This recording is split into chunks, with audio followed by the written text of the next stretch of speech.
bring in someone who knows the real impact of the border crisis on his state and on the country. Republican Congressman from Texas, member of the Border Security Caucus and former Sheriff Troy Nehls. Congressman, thanks so much for coming on here. Just give us the latest of what you're seeing at the border. I think it's been lost in the shuffle of the news cycle recently because of the Trump trial, the protest here. This issue, it has not gone away. What's going on? It hasn't gone away. Well, thank you, Bob, Lydia, for having me. It hasn't gone away because the administration wants to continue to pour tens of thousands, millions of people into our country. And it's all by design. I wrote a book on this. This is by design. It's not by accident. If they wanted to change direction and protect the American people, they would shut the border down. If they're concerned about terrorist attacks and all these bad hombres getting into this country, you would shut the border down. But they haven't done so. And what sickens me is you will have the FBI director, Christopher Wray, get out there and talk about concerns about terrorist attacks or something. Well, obviously, Joe Biden isn't listening. He's just not listening. So this administration puts the American people, their safety, last.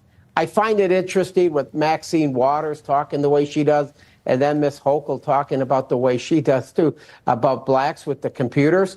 And then you got those nut job unions up there in Chicago, the teachers. They want raises and want to make $140,000 a year and all those demands. It's interesting. It's racist, quite honestly, what these Democrats are saying. Right. They think that the Democrats are too lowbrow, that they're stupid. That's what people, they're patronizing that. I mean, you know, President Trump, he's been talking that if he gets reelected, he wants to have this mass deportation plan. He estimates 20 million illegal aliens in this country. I also want to get to this because at the core of the border crisis is votes, right? That's why they're doing this. Part of the reason why they're doing this, I think, because I think there's more nefarious, even more reasons. They're giving them handouts and they want them to vote Democrat, make them lifelong Democrats. These are the latest stats as of this month. The District of Columbia, municipalities in California, Maryland, and Vermont are allowing non-citizens to vote in some or all local elections. Also here in New York, they're trying to have non-citizen voting as well. They're trying to have non-citizens hold public office. They want non-citizens to become cops. I mean, you can't make this stuff up. I mean, what goes through your mind, sir, when you're hearing about all this? Well, this has been the Democratic plan and their strategy for years, and they're long-term thinkers. They're thinking, let's get as many people into this country as we can, because there could be a change. There's a possible change with this presidential election. So let's get them in here as quickly as we can. And then eventually we're going to give them all citizenship. It's the pathway to citizenship.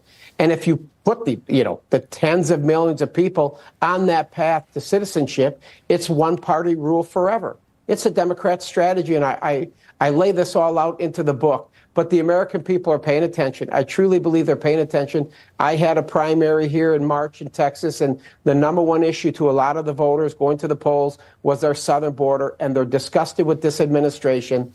And there's a fire on every corner right now. We have a fire burning on every corner, and then you get these young kids. So everybody wants to come to America. You come to America to get an education on a visa, but yet you're going to be in front of these college campuses and assaulting law enforcement and not complying with our state laws. I tell you what, we should identify the big roundup, identify every one of them who's been arrested.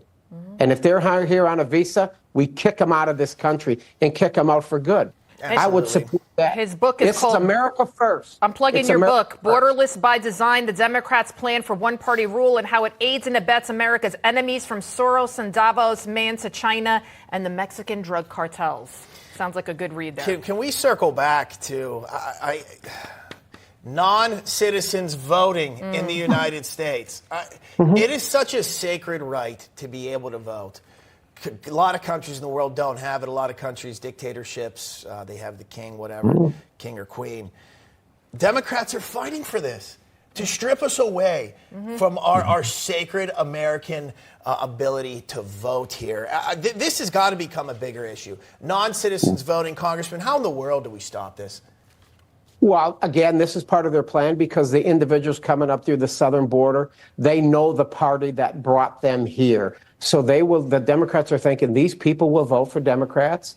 and Joe Biden is the one they can thank for. So that's a strategy they have. It's just not even getting them to vote. They're probably all going to get a driver's license, and then they'll use that. But my opinion, the Democrats know how to rig elections, and quite honestly, I think they cheat. But how about just even counting these individuals, non-American citizens, in the census? They're trying to control Congress. California's trying to get more seats. It's being weaponized. These individuals that are coming through our southern border, they're weaponizing them, and it's about one party rule forever. George Soros is behind it. The World Economic Forum is behind it. It's all about just having borders, no borders, not only in the United States, but in Europe and everywhere. There's no borders. Non-citizens are voting. So what happens when that non-citizen, they voted in the American election here, then fly them to another country, institute the same laws, have them fly there and vote in that. It's just, there is no country, to your point, Congressman. It's all one big blah thing. All right. Congressman Troy Nehls, thanks for coming on. Thank you. God bless. God bless you too, sir. Coming